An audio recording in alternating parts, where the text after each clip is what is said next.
Welcome back to Changfied YouTube channel, your trusted source for latest update across South Sudan and beyond. Today we have several major stories coming out of South Sudan. We will talk about deadly fighting in Jonglei state. We will also talk about the latest update in the court case involving first Vice President Dr. Machar. And also we are going to talk about, or we will discuss the message delivered by a senior United States official during his recent visit to Juba. Before we proceed to all these latest updates, if you are new to Changfied YouTube channel, I would like you to help the channel by subscribing, turn on the notification bell so whenever we upload a new video, you can be notified.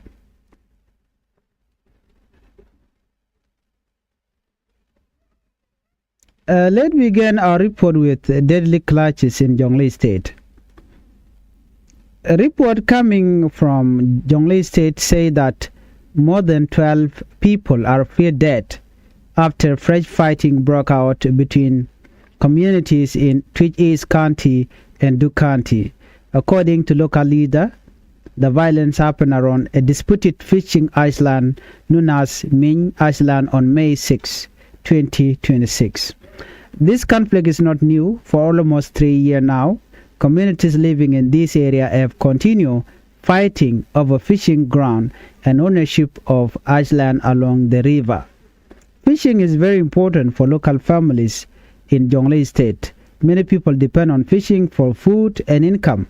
Because of this control over fishing areas has become a serious issue. Previous fighting mostly involved the whole community from Duke County and the Ayual community from Twitch East County. But this latest violence reportedly involved the whole community and the Kongor community over another disputed location.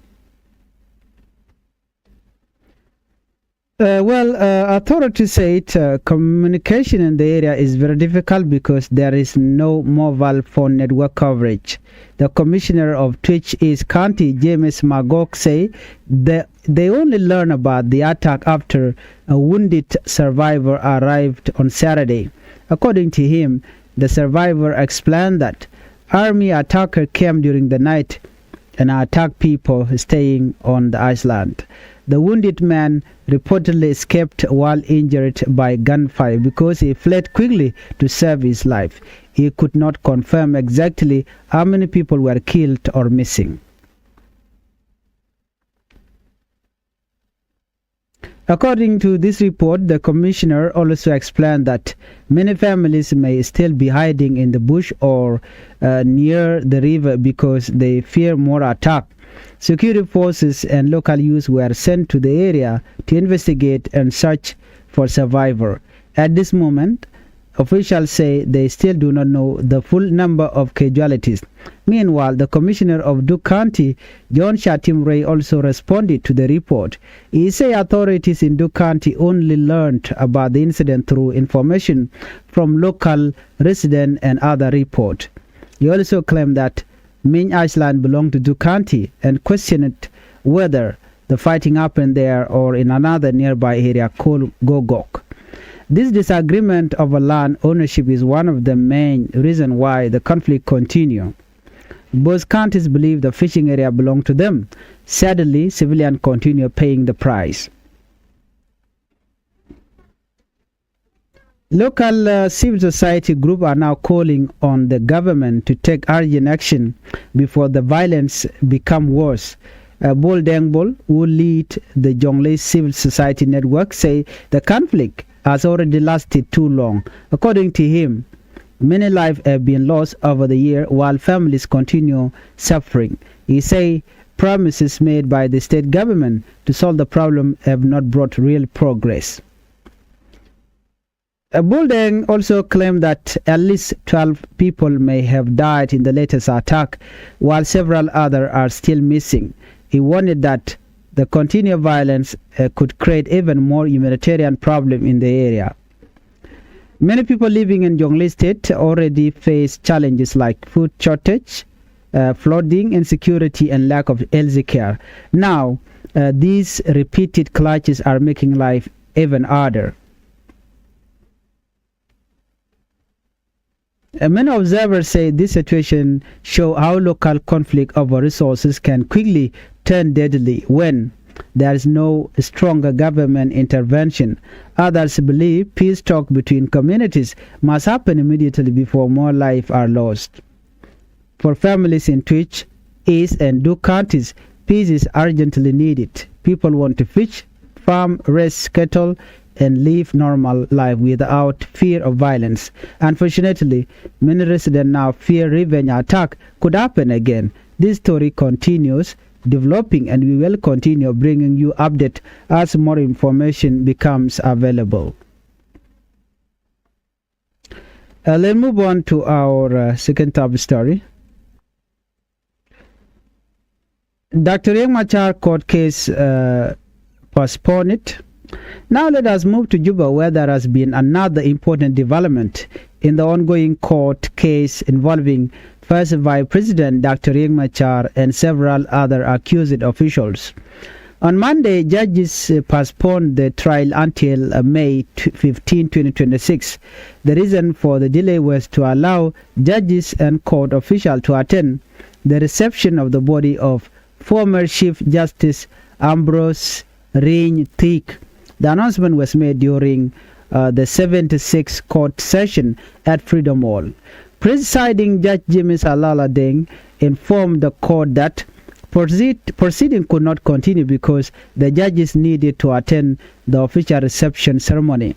Former Chief Justice Ambrose Reign Thick passed away on May 3 in Nairobi, Kenya, at the age of 86. According to the information, he was one of the most respected legal figures in Sudan and South Sudan. Many people remember him for helping build the judicial system during difficult years of conflict and political transition. Back in 2005, after the signing of the peace agreement between North and South Sudan, Ambrose Reign Thick became the first president of the Supreme Court of South Sudan. He served in that role until 2007.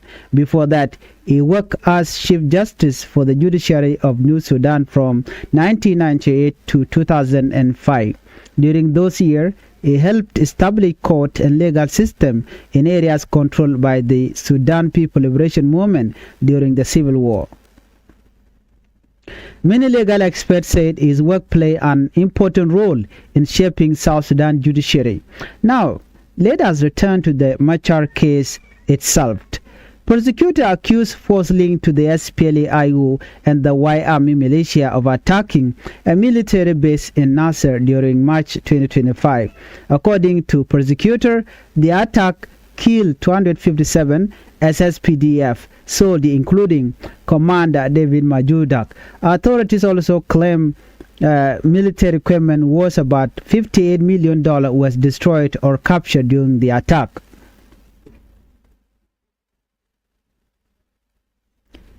Because of this event, several serious charges have been brought against the accused individual. The charges include murder, conspiracy, terrorism, treason, and crimes against humanity. The people named in the case include Dr. Riek Machar, Mampaldur, Gadwich Lampoch, Lieutenant General Gabriel Doblam, Camille Gan Michael, Mading Yagrik, and Dominic Gadgogrik. At the moment, Dr. Machar remains under house arrest. Other accused individuals are reportedly being held by the National Security Service. This case continues attracting strong reaction both inside and outside South Sudan. Supporters of the government say accountability is necessary after the violence in Nasser. However, supporters of the opposition believe the arrests are politically motivated. Some international observers are also worried that the situation could increase political tension inside the country. Others fear the peace agreement signed in 2018 may face more pressure if political dialogue between leaders does not improve.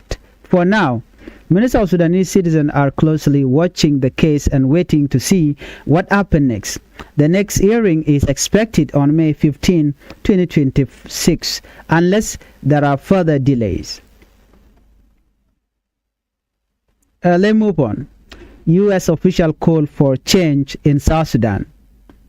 Now to our final major story today. A senior official from the United States government has called on South Sudanese leader to improve governance, restore peace, and strengthen political dialogue. The official Nick Checker from the U.S. State Department Africa Bureau visited Juba on May 7, 2026 and May 8, 2026. During his visit, he met senior government officials and discussed several important issues facing South Sudan. According to a statement from the U.S. Embassy in Juba, Shekhar encouraged leaders to take urgent steps to stabilize the country. He also spoke about the importance of improving security cooperation and immigration management. One of the strongest messages from the U.S. official was about the need for real political dialogue.